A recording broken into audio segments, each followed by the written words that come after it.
நீண்ட காலத்திற்கு முன்பு பசுமை மலைகளும் புனித நதிகளும் சூழ்ந்திருந்த வசந்தா என்ற அழகான நாட்டில் ஒரு சிறிய அரசுகுமாரி வாழ்ந்தாள். அவளின் பெயர் காய்ரா.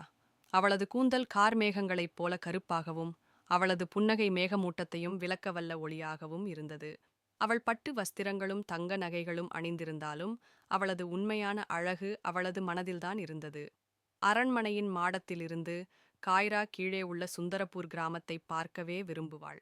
துளசி மற்றும் மல்லிகை வாசனை காற்றில் பரவியிருந்தது. மேலும் கோயில் மணி ஒலி எங்கும் கேட்டது. ஆனால் அவளது கவனத்தை அதிகம் ஈர்த்தது மக்களின் வாழ்க்கைதான். தென்றலிலும் வியர்வையிலும் வேலை செய்யும் விவசாயிகள், மண்ணை வடிவமைக்கும் மண்ணுசாணியர் மற்றும் காலணிகள் இல்லாமல் ஓடிக்கொண்டிருக்கும் சிறிய குழந்தைகள். ஒரு மாலை அவள் தனது பாட்டியுடன் விளக்குகளை ஏற்றிக்கொண்டு ஆரத்தி எடுத்து கொண்டிருந்த போது காய்ரா கேட்டாள், பாட்டி, ஏன் அந்த ஊரின் எல்லையிலுள்ள வீட்டு வழியில் ஒரே ஒரு விளக்கமும் எரியவில்லை? அவளது பாட்டி மெதுவாக கூறினாள், அந்த குடும்பத்தின் தலைவர் கடந்த ஆண்டு இறந்துவிட்டார். அவர்களுக்கு விளக்கிற்கு தேவையான நெய் கூட வாங்க முடியவில்லை.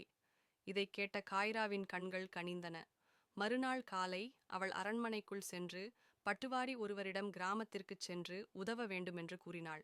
அவள் அரிசி, பருப்பு, பசுமை போர்வைகள் மற்றும் நெய்யுடன் நிரப்பப்பட்ட சிறிய விளக்குகளை எடுத்துக்கொண்டு கஜராஜ் என்ற யானையின் மேல் ஏறி நேராக கிராமத்திற்கு புறப்பட்டாள்.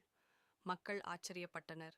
அரசுகுமாரி நேரில் வந்ததற்காக அல்ல, ஆனால் அவள் தரையில் உட்கார்ந்து அவர்களுடன் பேசினாள், அவர்கள் சாப்பாட்டை சாப்பிட்டாள் மற்றும் ஒரு சிறு பெண்ணுக்கு முடியை தொடுத்துக் கொடுத்தாள் என்பதற்காக.